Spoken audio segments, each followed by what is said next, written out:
Hello everyone, চলে এসেছি আজকের একটা নতুন ভিডিও নিয়ে। আমার ভিডিও যদি তোমাদের ভালো লাগে প্লিজ এটা লাইক করে দিও, আমার চ্যানেলটা সাবস্ক্রাইব করে দিও। প্রথমেই আমি নেল পলিশগুলো রিমুভ করে নেব। শীতের শুরুতেই যদি না আমরা পায়ের যত্ন নিই তাহলে আমাদের পায়ে ফেটে যেতে পারে। তো চলো আমি ঘরোয়া উপাদান দিয়ে যা যা করি তাই তোমাদের সাথে শেয়ার করে আজ দেখাই।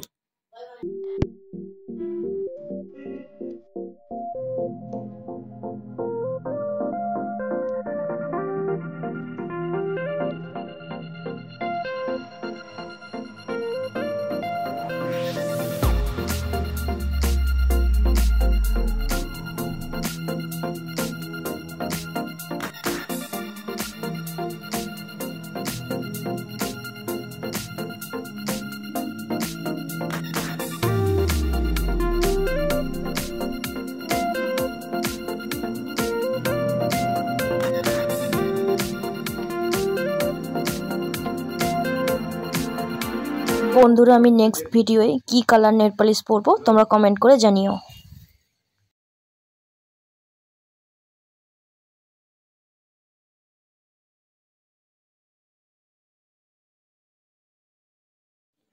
আমার নেল পলিশ রিমুভ করা হয়ে গেছে। এবার নিয়ে নিয়েছি একটু গরম জল, তাতে অ্যাড করে দিচ্ছি লেবু, অ্যাড করে দেবো লবণ আর শ্যাম্পু। তোমরা যে কোনো শ্যাম্পু ইউজ করতে পারো, আমি ক্লিনিক প্লাস শ্যাম্পু ইউজ করছি।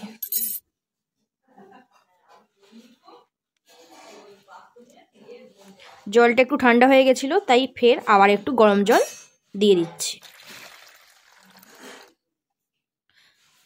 হাত দিয়ে ভালোভাবে দেখে নিতে হবে, যতটা টেম্পার সহ্য করতে পারবেন ততটাই দেবে।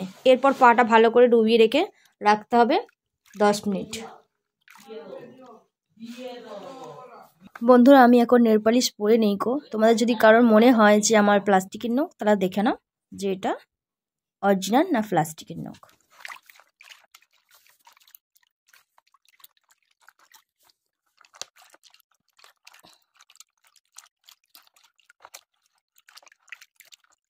অনেকক্ষণ হয়ে গেছে, এবার ভালো করে লেবুর খোসাটা দিয়ে নখগুলো পরিষ্কার করে নেব, গোটা পাটাই।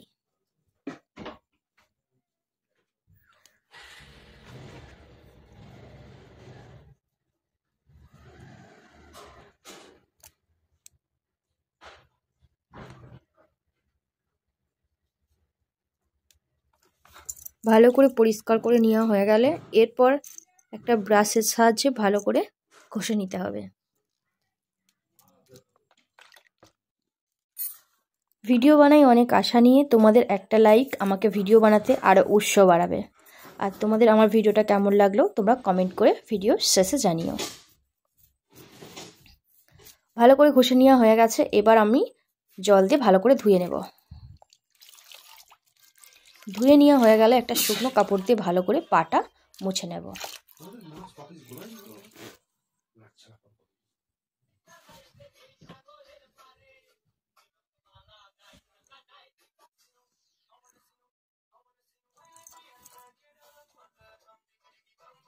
ভালোভাবে আমার পা শুকনো করে মুছে নেওয়া হয়ে গেছে।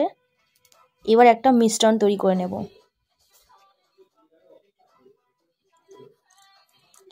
নিয়ে নিয়েছি একটা পাত্র, এর মধ্যে দিয়ে দেবো লেবু আর দেব বোরোরিং। বোরোরিং না থাকলে তোমরা ভেসলিন ইউজ করতে পারো। বোরোরিংটাই ভীষণ ভালো কাজ দেয়, সেই জন্য আমি বোরোরিংটাই ইউজ করছি। ভালো করে এটা মিক্সড করে সারা রাত্রি পায়ে অ্যাপ্লাই করে রাখতে হবে। শীতের শুরুতেই যদি না আমরা পায়ের যত্ন নিই তাহলে আমাদের পা ফেটে যেতে পারে। আর দেখো বন্ধুরা, আমার কিন্তু পা ফাটেনি, কারণ আমি পায়ের যত্ন নিই। এইভাবে সপ্তাহে 2 দিন করলেই পা আমাদের ফাটবে না আর পা সুন্দর থাকবে। ভিডিওটা এতটাই ছিল, এখানেই ভিডিওটা শেষ করছি।